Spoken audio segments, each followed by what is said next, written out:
What's up, guys? Wanted to make this quick video today. So I just purchased a new throttle body. I want to show you guys the differences between the two throttle bodies.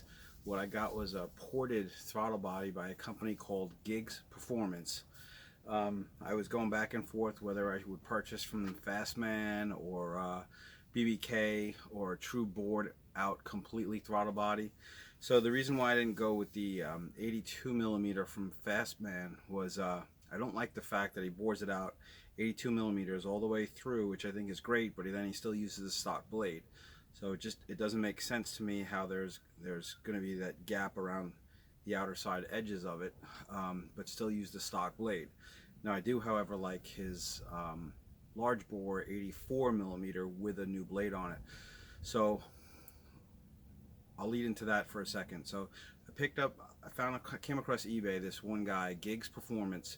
It's $280 shipped, and it is a factory throttle body, bored out, and he changes the blade on it, but he also half shafts it, and it's not bored all the way through, but he does, I guess they do their Venturi porting, whatever the hell they do. I don't know, but the basic motor is still stock, so I didn't want to go too large with the throttle body for now. But the other reason why I did this for $280, I do plan on getting the 84 millimeter from Fastman in the future. Eventually I'll be doing intake and heads and all that stuff. So by picking up that $280 throttle body from Fastman, it is a factory throttle body that's ported. Now that gives me the opportunity to send my throttle body in to Fastman and have him do the 84 millimeter port out of my own throttle body without having to pay the $200 charge for not having a core. So in essence, I kind of got a ported throttle body for about $80 in the end. I want to show you something. So my car's got 92,000 miles on it, and I just recently did the catch can and I did the EGR elimination. So just for some of you guys that never opened up your throttle body, I want to show you what it looks like when you don't do those kind of simple maintenance items. These motors are notorious for blow-by with the oil, and that's why everybody says first thing you should do is a catch can. So let me just show you what the throttle body and the inside of the intake looked like, the rag anyway, when I wiped it down. So that's the rag just from wiping off the mouth of this and over here where the EGR comes in.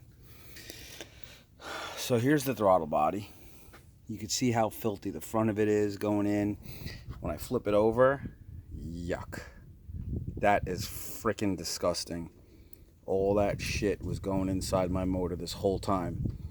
So if this throttle body does nothing else, and the catch can and all that stuff, at the very least it's going to make my car run a little bit cleaner. Side-by-side comparison to the two throttle bodies.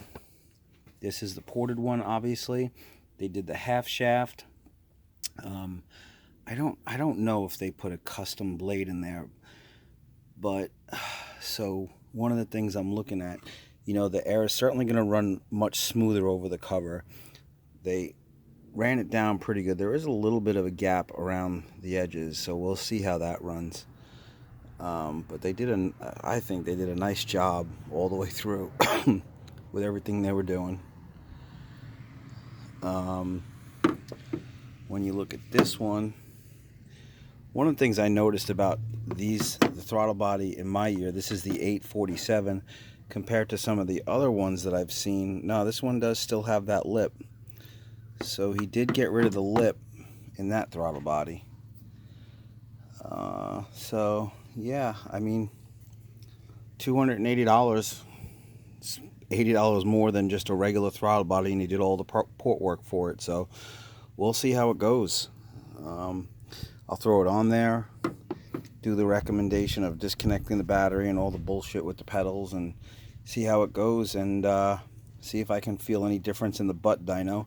He says he's had his dynoed on a 6.4 liter, and they got 11 horsepower on the increase, the maximum increase. So I don't expect to feel certainly 11 horsepower, and I would imagine the 6.4 would increase a lot more than what my car would do. But I mean, shit, even if it increases just a tad bit, or even if it just runs the throttle responses a little bit better, anything to better the machine. And then, like I said, eventually I'll end up putting the heads and the intake on it and everything, so I'll send this throttle body into Fastman to get the 84 millimeter. I'll probably end up doing that this week, and then I'll do a side-by-side. I'll throw that on there, see what it actually does. If it does anything, maybe it will help the stock motor. Who knows? I mean, I do have full headers on the car and full exhaust, 3-inch all the way out. You just never know. So, yeah, that's all I got. Oh, ooh, you can finally see where I blocked off the EGR, cleaned up that front of the motor a little bit. So I think it looks 10 times better than that stupid-ass valve sitting there. But yeah, so that's all I got for today, guys. Thanks for watching. Hit the like and subscribe. I love doing these videos. I'm going to keep doing them.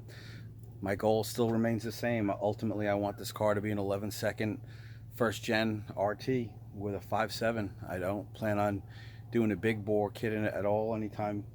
I don't think I'll do it at all. I think when I finally get to the point where I want to go something serious, I'll end up buying a 5.7 liter short block, throwing some high comp pistons in there, forged pistons of course, and then eventually I'll start looking to put boost on it. But I always want to keep this a 5.7. Like I said, ultimately my goal is to get this thing into the 11s. You know, I almost bought a 1320 the other day. One of the local dealerships had a 1320 sitting in their lot, and you know, I knew my wife would have killed me if I bought it. But I just started thinking about it. 40 grand, and as much as I like them, this car is still my favorite body style. And I love the fact that I can pull up to a light, and as it is, it's already slightly quicker than regular 5.7s that have nothing done to it.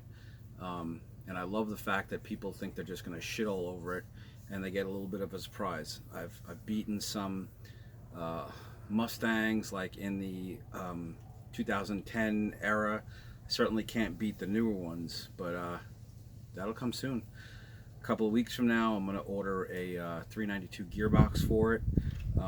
That's going to be a big purchase. If you don't know, that's like well, I don't want to say how much, just in case my wife decides to watch. If you guys see her, don't tell her. Yeah, so I think once I put that 392 rear end in it, that will wake up the car a lot. Certainly what I'm trying to do is prepare this car, the chassis, the rear end, everything else that I need to do to the car before I start adding horsepower with heads and cam and all that stuff. I know it sounds backwards because everybody just wants to add more horsepower and add more horsepower, and then they start fucking crying when they go out and race somebody and they break something in their car, like an axle or some other stupid shit. So yeah, maybe I'm doing it backwards, but I don't. It's the way I learned to build Mustangs, Freudian slip there. When I was building cars back in the day and modifying cars, my Fox body Mustangs, that's always how you started. You started from the ass back front. You did your rear end, you did your transmission, because everybody knew those old T5s were just absolute pieces of shit. So I'm just doing the same philosophies of what I know from then, applying it to this car. These cars already come factory with a lot more horsepower and torque than the 5-liter Mustangs did back then.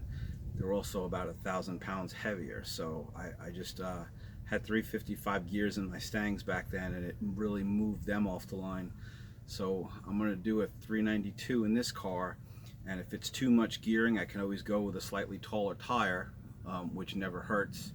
That'll drop the gearing down to around 370, 360, the effective gear ratio, if I add an inch to it. So I'm just going to keep on hammering away at it, and hopefully you guys keep watching. Please subscribe. Let me know you guys like what I'm doing. Let me know you guys want to see what I'm doing. Hell, even if you don't like these cars, if you're a new Charger fan and you're a Mopar fan and you just want to see an older car run well, just hit the subscribe, please. I love doing these. Thanks, guys.